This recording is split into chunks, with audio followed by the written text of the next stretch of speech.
Hello everyone, welcome to career achiever. Start करते हैं immunology part 2। पहला पार्ट काफ़ी सारा कवर कर चुके थे, थोड़ा सा इंटरप्शन हो गया था उसमें, तो अब हम पार्ट 2 से स्टार्ट कर रहे हैं।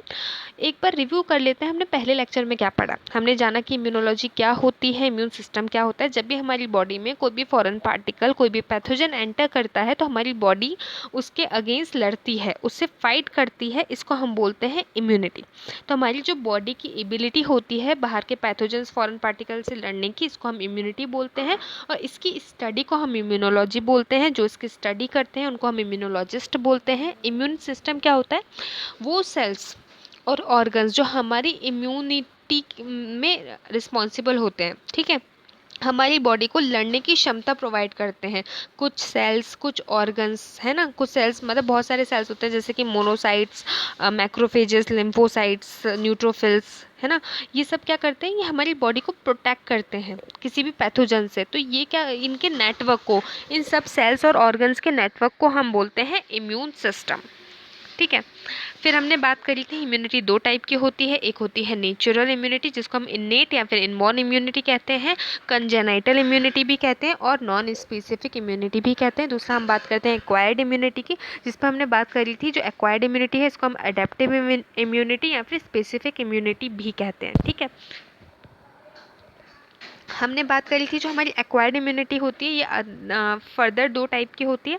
एक होती है नेचुरल, नेचुरल में भी दो टाइप की होती है। एक होती है एक्टिव, एक होती है पैसिव। एक होती है आर्टिफिशियल, आर्टिफिशियल में भी सेम एक्टिव और पैसिव। एक्टिव इम्यूनिटी हम तब कहते हैं जब हमारी बॉडी मेहनत करके एंटीबॉडी का प्रोडक्शन करती है। पैसिव इम्यूनिटी हम तब कहते हैं जब बाहर से एंटीबॉडी हमें दी जाती है, किसी भी इंडिविजुअल को दी जाती है, उसको हम बोलते हैं पैसिव इम्यूनिटी। पैसिव इम्यूनिटी में हमारी बॉडी का रोल नहीं होता, बाहर से हमें एंटीबॉडी प्रोवाइड कर दी जाती है। इसी एक्वायर्ड इम्यूनिटी के प्रिंसिपल पर ही वैक्सीनेशन और इम्यूनाइजेशन प्रोग्राम चलाए जाते हैं। अगर हमारी बॉडी में इम्यून सिस्टम नहीं होता तो वैक्सीनेशन का कोई मतलब नहीं रह जाता, ठीक है। इसको दिखाने से पहले मैं आपको बता दूं कि हमने बात करी थी दो टाइप की इम्यूनिटी होती है। एक होती है इन्नेट इम्यूनिटी, दूसरी होती है एडेप्टिव इम्यूनिटी। तो हमने इन्नेट इम्यूनिटी की बात करी थी कि बहुत सारे मतलब है ना, हमारी जो बॉडी होती है इसमें ये नॉन स्पेसिफिक इम्यूनिटी होती है। नेचुरली हमारी बॉडी में प्रेजेंट होती है, बर्थ से आती है, प्लेसेंटा के थ्रू या फिर मदर के कोलेस्ट्रम से हमको मिलती है, ठीक है। तो वो बर्थ बाय बर्थ हमें जो मिलती है। तो इसमें बहुत सारे, ये फर्स्ट लाइन ऑफ डिफेंस भी होती है। इसमें बहुत टाइप के बैरियर्स होते हैं, जैसे कि एनाटॉमिकल बैरियर, जिसमें हमारा स्किन, म्यूकोसल सेल्स आती हैं जो हमारी बॉडी को प्रोटेक्ट करती हैं। फिजियोलॉजिकल बैरियर, जिसमें हमारा मतलब बॉडी में क्या होता है कि कुछ रिस्पॉन्स करती है। अगर कोई भी पैथोजन हमारी बॉडी में आता है तो हमारी बॉडी क्या करती है, कुछ सिक्रीशंस करती है, या कुछ फीवर हो जाता है, बॉडी का टेम्परेचर बढ़ जाता है, जिससे कि माइक्रोब्स मर जाते हैं। हमारी बॉडी का पीएच की वजह से भी बहुत सारे जो माइक्रोब्स होते हैं वो मर जाते हैं। हमारी बॉडी में इंटरफेरॉन प्रोटीन्स, अगर कोई भी वायरस हमारे किसी सेल को इन्फेक्ट कर देता है तो वो सेल मरता मरता भी क्या करता है, कुछ प्रोटीन्स रिलीज करके जाता है, जिससे कि हमें पता चल जाता है कि बॉडी में कोई बाहर का बंदा आ चुका है, हमारी सेल को इन्फेक्ट कर चुका है। तो हमने बात करी थी वो क्या होते हैं, इंटरफेरॉन होते हैं, जिनको हम एंटीवायरल प्रोटीन भी कहते हैं। अभी क्या करते हैं फिर, ये मतलब है ना, उसको वायरस सेल को क्या करते हैं, वो मार देते हैं। इंटरफेरॉन कितने टाइप के होते हैं इस पर हमने बात करी थी। तीन टाइप के होते हैं जो इंटरफेरॉन्स होते हैं। कितने टाइप के होते हैं? तीन टाइप के, अल्फा, बीटा और गामा, है ना। फिर हमने बात करी थी, फिर हम बात कर रहे थे फैगोसिटिक यानी कि सेलुलर बैरियर की। क्या होते हैं सेलुलर बैरियर? तो हमने ये जाना था कि जो सेल्स होती हैं, जो सेल कौन कौन सी इन्वॉल्व होती हैं, ये देखिए कौन कौन सी सेल्स इन्वॉल्व होती हैं हमारी बॉडी में, जो मतलब है ना फैगोसाइट करती है। फैगोसाइट का मतलब क्या होता है? खा जाना, है ना। बेसिकली कुछ नहीं होता, कुछ सेल्स होती हैं जैसे कि जो मैक्रोफेजेस, है ना। मैक्रोफेजेस को मतलब है ना, मैक्रोफेजेस और क्या होती हैं, न्यूट्रोफिल्स, है ना। मैक्रोफेजेस, न्यूट्रोफिल्स, मोनोसाइट्स, ये जो सेल्स होती हैं वो क्या करती हैं, जैसे कोई फॉरेन पार्टिकल हमारी बॉडी में आता है ना, और आके हमारे सेल से क्या करता है, चिपक जाता है। तो अभी क्या करेगा, सेल को इन्फेक्ट करना शुरू करेगा। तो ये जो सेल्स होती हैं, ये जो हमारी मैक्रोफेजेस और न्यूट्रोफिल्स होते हैं, ये थोड़े इरेगुलर शेप की सेल्स होती हैं। ये क्या करती हैं कि अपना शेप चेंज करती हैं। कैसे? अब जैसे ये इसको खा रहा है ना, ये यहाँ से खा रहा है, तो ये अपने शेप चेंज करेंगी इस तरीके से,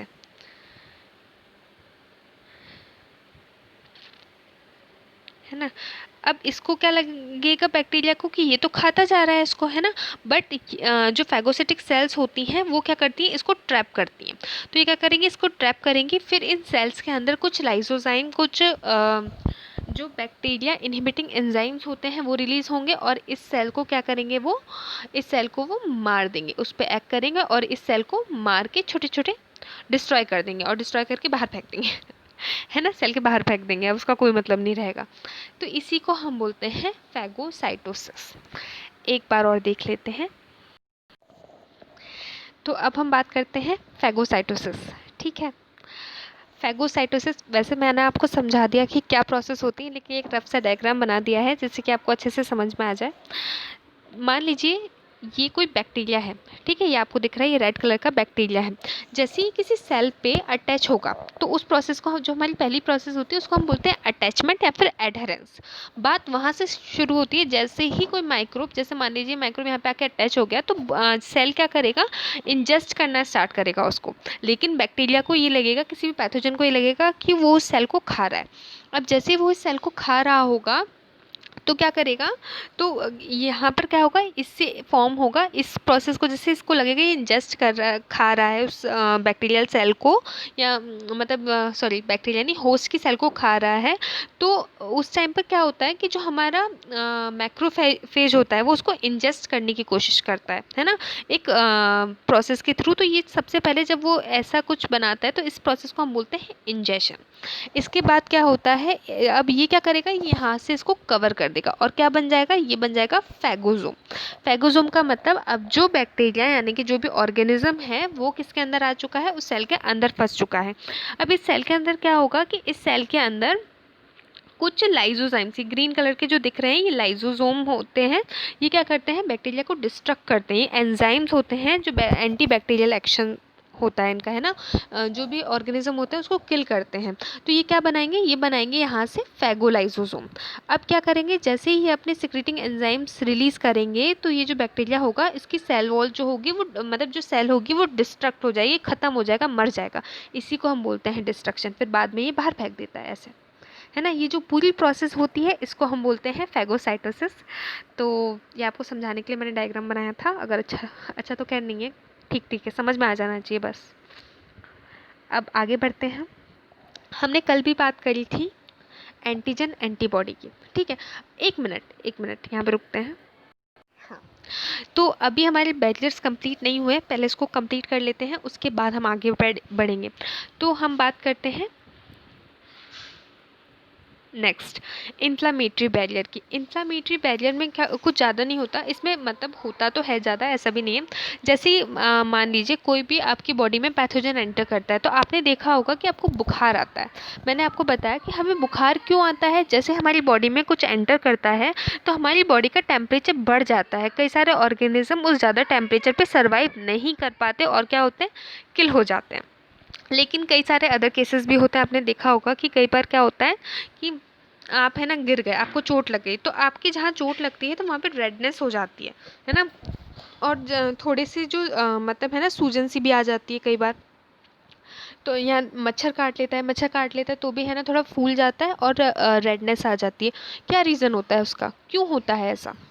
जब भी हमारी बॉडी में मतलब अलग अलग टाइप के इन्फ्लेमेशन होते हैं, ठीक है, पेन हो गया, स्वेलिंग हो गई, रेडनेस हो गई, है ना, या टेम्परेचर हमारी बॉडी का इंक्रीज़ हो गया किसी पर्टिकुलर एरिया का, है ना। तो अलग अलग इन्फ्लेमेशन टाइप्स होते हैं, अलग अलग उसके रिस्पॉन्स होते हैं। होता क्या है, मान लीजिए जैसे आपको कोई चोट लगे, है ना, ये आपके जो सेल्स हैं, आपको इस एरिया में चोट लगी है, ठीक है, इस एरिया में चोट लगी है। जैसे ही आपको चोट लगती है तो क्या होता है कि आपकी जगह के सेल्स क्या हो जाते हैं, डैमेज हो गए, है ना। तो ये जो डैमेज सेल्स होते हैं इनसे कुछ रिलीज होता है, ठीक है, इनसे हिस्टामाइंस या फिर प्रोस्टाग्लैंडिन्स जो होते हैं ये रिलीज़ होते हैं।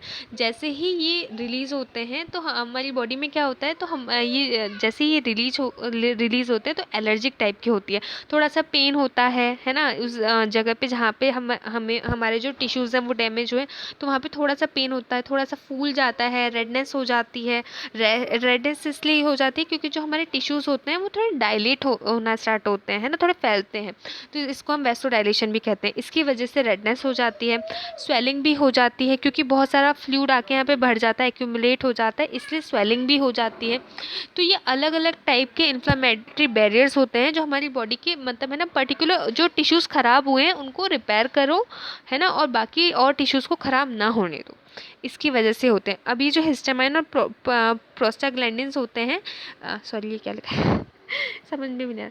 अब इसमें जो प्रोस्टाग्लैंडिन्स और हिस्टामाइन्स आते हैं, ये पीजी है ना प्रोस्टाग्लैंडिन, इसके अंदर क्या होते हैं, ये जो हमारी बॉडी में पेन रिसेप्टर्स होते हैं ना उसको स्टिमुलेट करते हैं, इसीलिए हमें दर्द होता है ना। वैसे दर्द का कोई कारण नहीं होता, लेकिन हमारे बॉडी में पेन रिसेप्टर्स होते हैं। जैसे प्रोस्टाग्लैंडिन हमें रिलीज होता है डैमेज टिश्यू से, तो ये जो पेन रिसेप्टर्स होते हैं ये क्या करते हैं, हमें पेन करना स्टार्ट कर देते हैं। नेक्स्ट बात करते हैं एनके सेल्स। क्या होते हैं एनके? नाम नहीं है ये, नेचुरल किलर सेल्स, इसको हम नेचुरल किलर सेल्स कहते हैं। ये सेल्यूलर बैरियर होते हैं। ये नेचुरल किलर सेल्स जो होते हैं, होता क्या है कि जब फैगोसाइटोसिस होती है ना, तो ये अलग टाइप के नेचुरल किलर सेल्स होते हैं। ये क्या करते हैं, जो वायरस इन्फेक्टेड सेल मतलब बैक्टीरिया जो होता है सेल को बाहर से इन्फेक्ट करता है ना, चिपक जाता है। कुछ बैक्टीरिया होते हैं जो अंदर से भी करते हैं, लेकिन जो वायरस होते हैं वो सेल को मतलब है ना सेल के अंदर जाके उसको इन्फेक्ट करते हैं। तो जो सेल होती है वो पूरी तरीके से इन्फेक्ट हो जाती है ना। इन वायरस इन्फेक्टेड सेल को किल करते हैं, उनको हम नेचुरल किलर सेल्स कहते हैं, है ना। या तो ये वायरस इन्फेक्टेड सेल्स हो गई, या फिर जो हमारी ट्यूमर सेल्स होती हैं उनको किल करते हैं, उनको ख़त्म कर देते हैं। कैसे करते हैं, उन सेल्स के अंदर क्या करते हैं, बड़े बड़े पोर्स कर देते हैं। जैसे ही पोर हो जाते हैं सेल की प्लाज्मा मेम्ब्रेन में, तो क्या होता है, उसके अंदर पानी भर जाता है। अब जैसे ही पानी भर जाता है तो उस सेल जो होती है वो फूल जाती है और बर्स्ट हो जाती है। जो डिसीज सेल होती है वो बर्स्ट हो जाती है और ख़त्म हो जाती है। अब याद रखना है, जो वायरस इन्फेक्टेड सेल्स होते हैं वो सेल को तोड़कर ही बाहर निकलते हैं, लेकिन कई बार क्या होता है, जो वायरस होते हैं वो सेल के अंदर असेंबल होकर पूरा वायरस पार्टिकल बनाते हैं, तो ये उससे पहले ही उसको मार देती है ना, बर्स्ट कर देती है, जिससे कि पूरा वायरस नहीं बन पाता और वो किल हो जाती है। नेक्स्ट होते हैं हमारे कॉम्प्लीमेंट्री सिस्टम। क्या होता है कॉम्प्लीमेंट्री सिस्टम? ठीक है, बेसिकली ये भी हमारे इम्यून सिस्टम का पार्ट होता है। ये दोनों इम्यून सिस्टम में आता है ना, इनेट और एक्वायर्ड में। होता क्या है, नॉर्मली जो कॉम्प्लीमेंट्री सिस्टम होता है वो हमारी बॉडी में इनएक्टिव फॉर्म में पड़ा रहता है ना।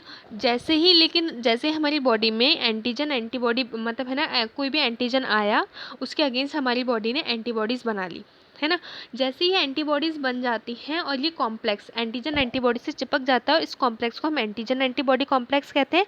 और क्या हो जाता है, एग्लूटिनेशन हो जाता है। ठीक है, बॉडी में उन सेल्स में जहाँ पे एंटीजन एंटीबॉडी मिलते हैं वहाँ पे एग्लूटिनेशन होता है।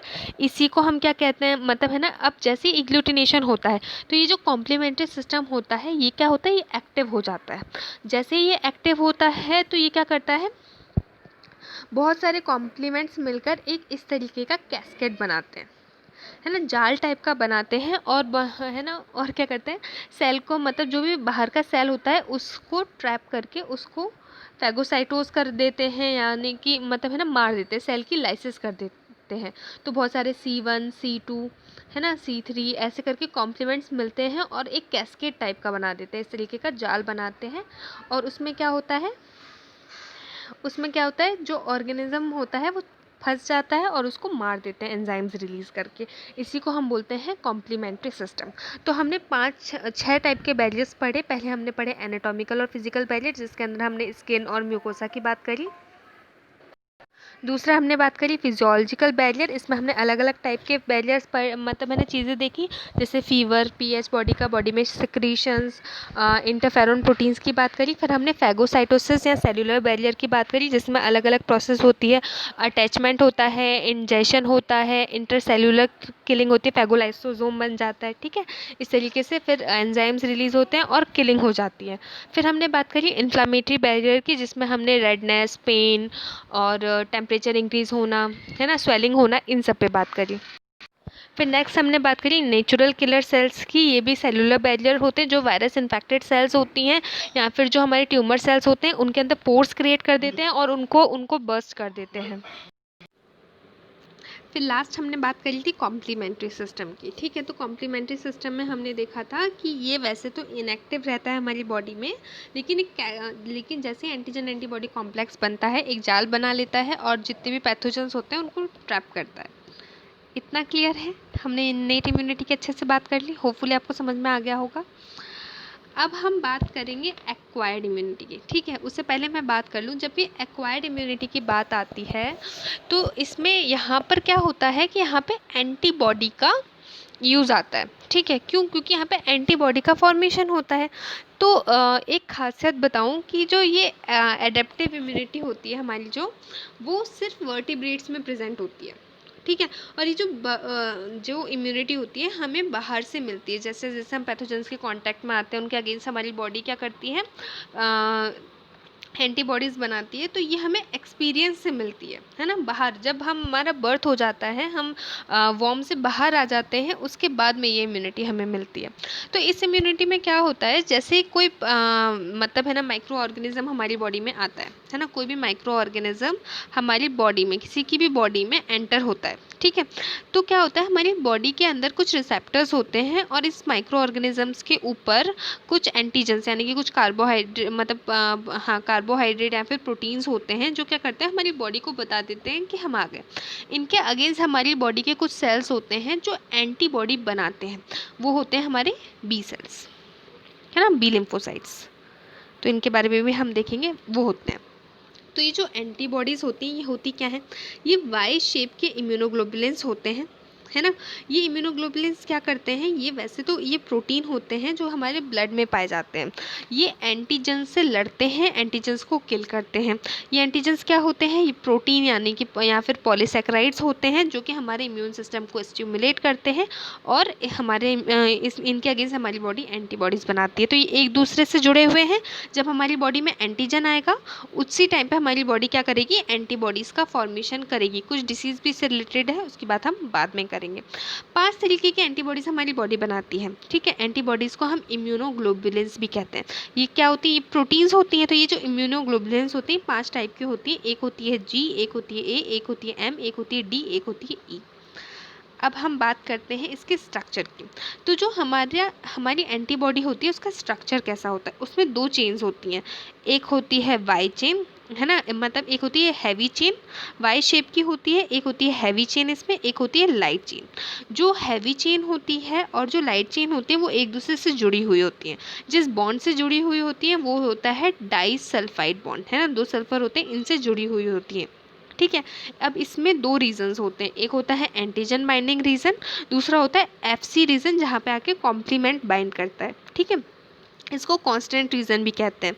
या इसमें 2 टाइप के और रीजंस होते हैं, एक होता है वेरिएबल रीजन, एक होता है कांस्टेंट रीजन। तो यहाँ पर क्या होता है इस एरियाज में, है ना, ये light chain hyper variable region है जहाँ पर आके एंटीजन बाइंड करता है। अब यहाँ पर क्या होता है, ये हिंज रीजन भी होता है, पेपेन क्लीवेज रीजन भी होते हैं, कॉम्प्लीमेंट्री बाइंडिंग रीजन्स भी होते हैं, बहुत सारे रीजन्स होते हैं, ठीक है।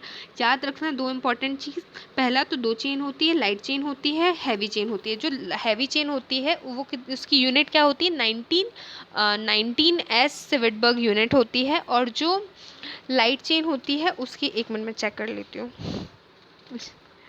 है ना, जो लाइट चेन होती है उसकी 7s सिविटबर्ग यूनिट होती है, ठीक है। तो इस पर भी हम एक बार बात कर लेते हैं, ठीक है।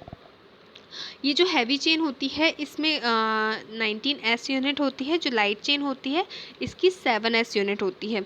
मॉलिक्यूलर वेट जो हैवी चेन का होता है वो 50,000 डाल्टन होता है, जबकि जो लाइट चेन होती है उसका 2500, ठीक है, 25,000 डाल्टन होता है।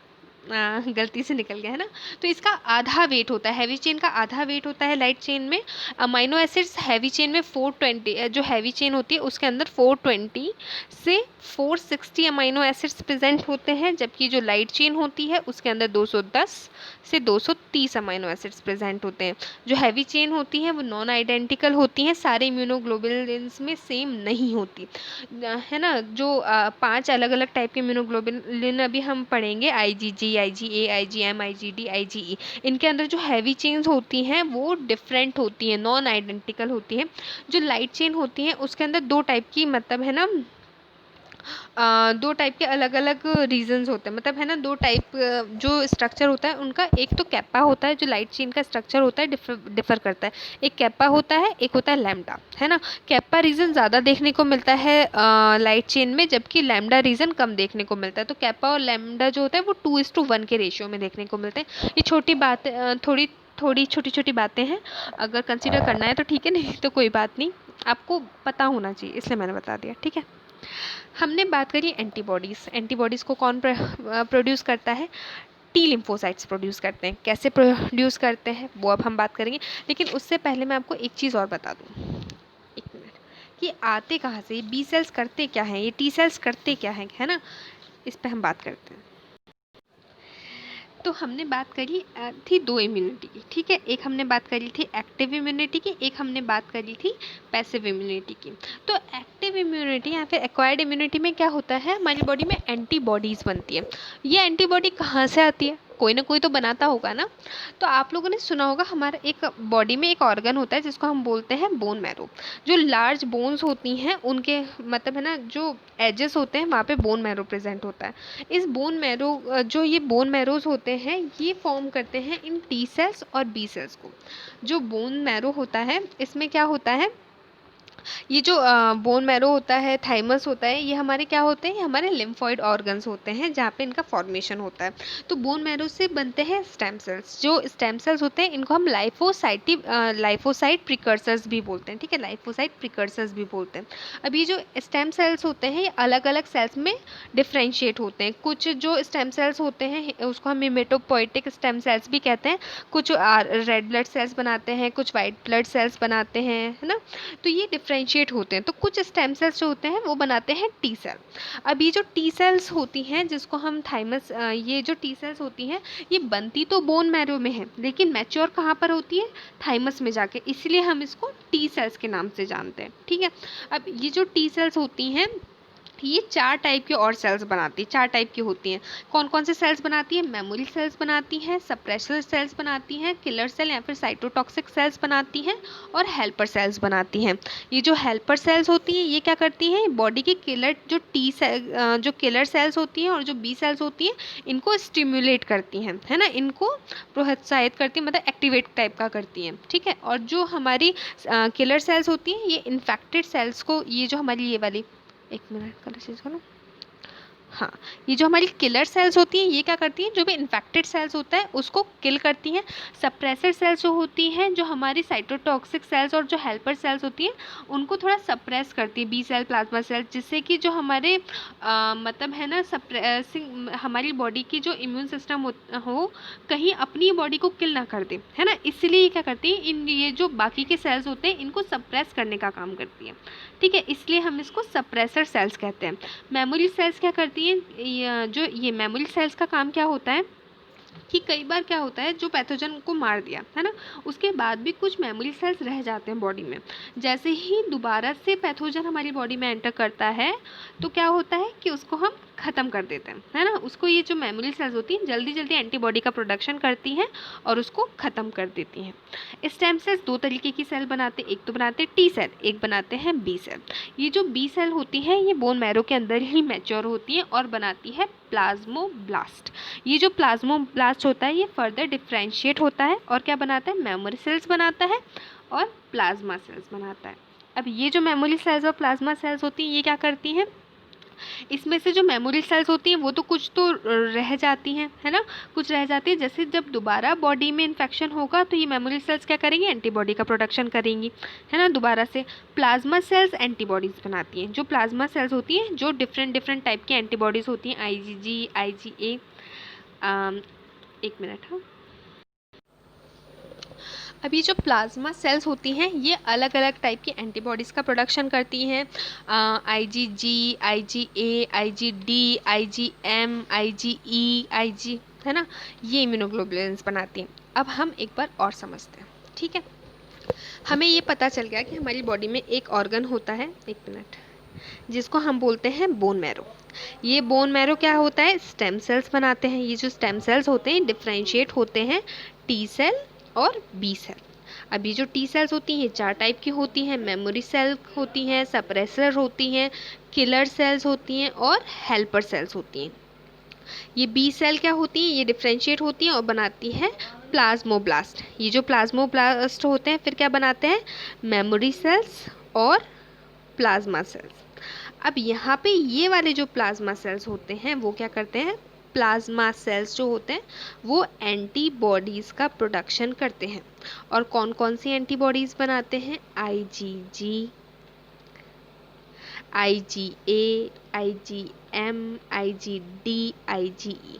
तो ये इन टाइप की ये क्या बनाते हैं, ये सब बनाते हैं। ठीक है, तो इसको हम क्या बोलते हैं, एंटीबॉडी मीडिएटेड इम्यूनिटी या फिर ह्यूमोरल इम्यूनिटी। ह्यूमोरल इम्यूनिटी इसलिए कहते हैं क्योंकि जितनी भी एंटीबॉडीज़ होती हैं हमारे ब्लड में प्रेजेंट होती है। कहाँ प्रेजेंट होती है, ब्लड में। ठीक है, इतना समझ में आ गया। अगर इसमें कोई भी डाउट हो तो आप एक बार इसको नीचे कमेंट बॉक्स में मुझे बता देना। ठीक है, आगे बढ़ते हैं, है ना। अब हम बात करते हैं, एक और बार देख लेते हैं बी सेल्स टी सेल्स क्या होते हैं। होपफुली आपको समझ में आ गया होगा। जो बी लिम्फोसाइट्स या फिर बी सेल्स होते हैं ये क्या करते हैं, एंटीबॉडी का प्रोडक्शन करते हैं। मैच्योर होती हैं एंटीबॉडीज आके बोन मैरो में। और जो बी लिम्फोसाइट्स होते हैं इसीलिए इनको हम बोन मैरो डेराइव्ड लिम्फोसाइट्स कहते हैं। टी लिम्फोसाइट्स जो होती हैं ये मीडिएटर होती हैं सेल्यूलर इम्यूनिटी का। वो कैसे होती है मैं अभी आपको बताऊंगी 2 मिनट में।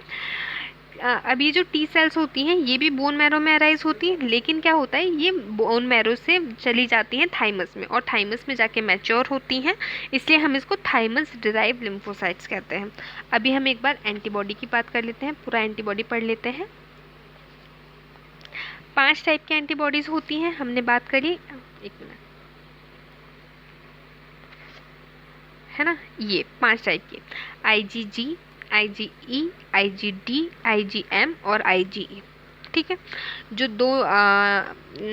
दो चेन होती हैं इनके अंदर, एक होती है लाइट चेन, एक होती है हैवी चेन, एक दूसरे से डाइसल्फाइड बॉन्ड से जुड़े होते हैं। ठीक है, जो आईजीएम होती है वो पेंटामेरिक होती है, मतलब 5 एंटीबॉडी एक दूसरे से जुड़ी हुई होती हैं जॉइनिंग चेन के तहत, है ना। जॉइनिंग चेन की हेल्प से, ये आपको दिख रहा होगा जॉइनिंग चेन, है ना, ये दिख रही है, इससे जुड़ी हुई होती हैं, इसलिए 5 एंटीबॉडीज़ जुड़ी हुई होती है, इसलिए ये पेंटामेरिक होती है। जो आईजीए होती है ये 2 एंटीबॉडीज़ जुड़ी हुई होती है, इसलिए इसको हम डाइमेरिक कहते हैं, डाइमेरिक होती है। अब हम बात करते हैं ये इन जो इम्यूनोग्लोबुलिन्स होते हैं इनके बारे में थोड़ी डिटेल में बात कर लेते हैं। देखिए, जो इम्यूनोग्लोबुलिन्स होते हैं 5 टाइप के होते हैं। जो आईजीएम होता है ये पेंटामेरिक होता है, 5 जो एंटीबॉडीज़ होती हैं एक दूसरे से जुड़ी हुई होती हैं जॉइनिंग चेन के थ्रू। जो हैवी चेन होती है इसमें म्यू होती है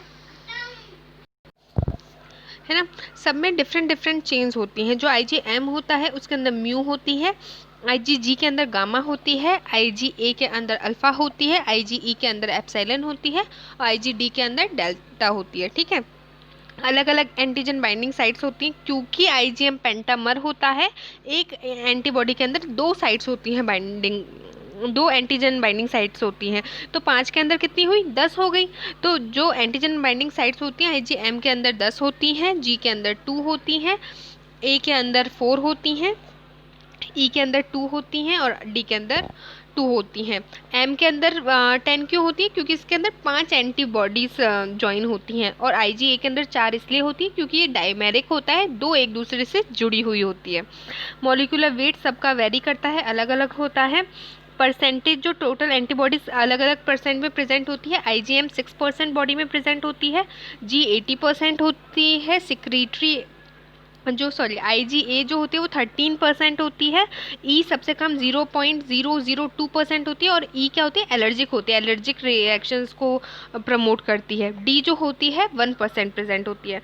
तो अगर याद रखना है सबसे ज़्यादा जी होती है, फिर होती है ए, उसके बाद होती है एम और उसके बाद होती है डी। लेकिन एक बात और याद रखना, जैसे ही किसी को कोई भी पैथोजन बॉडी में घुसता है, कोई भी ऑर्गेनिज्म बॉडी में घुसता है, तो सबसे पहले जो एंटीबॉडी बनती है वो बनती है आईजीएम। ठीक है, क्योंकि इसके अंदर ज़्यादा एंटीजन बाइंडिंग साइट्स होती हैं और ये ज़्यादा ऑर्गेनिज्म को ख़त्म करने की कैपेबिलिटी रखती है। प्लेसेंटा के थ्रू सिर्फ एक एंटीबॉडी क्रॉस होती है, वो होती है आईजीजी। ठीक है। और कॉम्प्लीमेंट को कौन कौन फिक्स करता है? जो कॉम्प्लीमेंट्री सिस्टम होता है उसमें को फिक्स करने का काम IgM और IgG का होता है ना। एक टेस्ट भी होता है कॉम्प्लीमेंट फिक्सेशन टेस्ट, जो एग्लूटिनेशन और मतलब हीमोलिसिस के बेसिस पर चेक करता है कि बॉडी में कॉम्प्लीमेंट मतलब इन्फेक्शन है या नहीं है, पर्टिकुलर एंटीबॉडी है या नहीं है। ठीक है। जो FC रीजन होता है वो कहाँ किस में मतलब है ना बाइंड होता है? IgG में फैगोसाइट्स बाइंड होते हैं जो कांस्टेंट रीजन होता है उससे, और IgE में मास्ट सेल्स और जो बेसोफिल्स होते हैं वो आके बाइंड होते हैं। फंक्शन क्या होता है? जो IgM होता है, फंक्शन इंपॉर्टेंट है ना। ये मेन एंटीबॉडी होती है जो प्राइमरी रिस्पॉन्स में के लिए रिस्पॉन्सिबल होती है। जैसे कोई एंटीजन हमारी बॉडी में आता है उसका स्वागत IgM करती है। ठीक है। बेस्ट फिक्सिंग कॉम्प्लीमेंट मतलब कॉम्प्लीमेंट आके इससे फिक्स हो जाता है। जो ये मोनो मतलब है ना, जो IgM होती है ये मोनोमेरिक हो मतलब है ना, ये सर्व करती है B सेल रिसेप्टर्स को। ठीक है। मोनोमर फॉर्म में होती है B सेल रिसेप्टर्स के लिए। अब बात करते हैं दूसरी हमारी जो होती है वो है गामा IgG एंटीबॉडी, है ना, ये G वाली है। तो ये जो होती है मेन ब्लड एंटीबॉडी होती है, सेकेंडरी रिस्पॉन्स के लिए रिस्पॉन्सिबल होती है, न्यूट्रलाइज करती है टॉक्सिन्स को और ऑप्सोनाइजेशन में रिस्पॉन्सिबल होती है। ऑप्सोनाइजेशन, न्यूट्रलाइजेशन, एग्लूटिनेशन, ये ऐसे अलग अलग वर्ड्स आप अभी पढ़ोगे जिसे मैं एक्सप्लेन करूँगी एक एक करके। ठीक है। सिक्रीट जो दूसरी फिर अल्फा IgA एंटीबॉडी होती है, ये सिक्रीट होती है म्यूकस में, टीयर्स में, सलाइवा में, कोलेस्ट्रम में, तो यहाँ से ही आती है। तो जो मदर का मिल्क होता है उसके अंदर कौन सी एंटीबॉडी प्रेजेंट होती है? IgA एंटीबॉडी प्रेजेंट होती है। नेक्स्ट हम बात करते हैं IgE एंटीबॉडी। ये जो एंटीबॉडी होती है ये क्या होता है? एलर्जिक रिएक्शंस को प्रमोट करती है। और ये जो IgD एंटीबॉडी होती है हमारे सेल रिसेप्टर्स में प्रेजेंट होती है। ठीक है। अब हम बात करते हैं फंक्शन।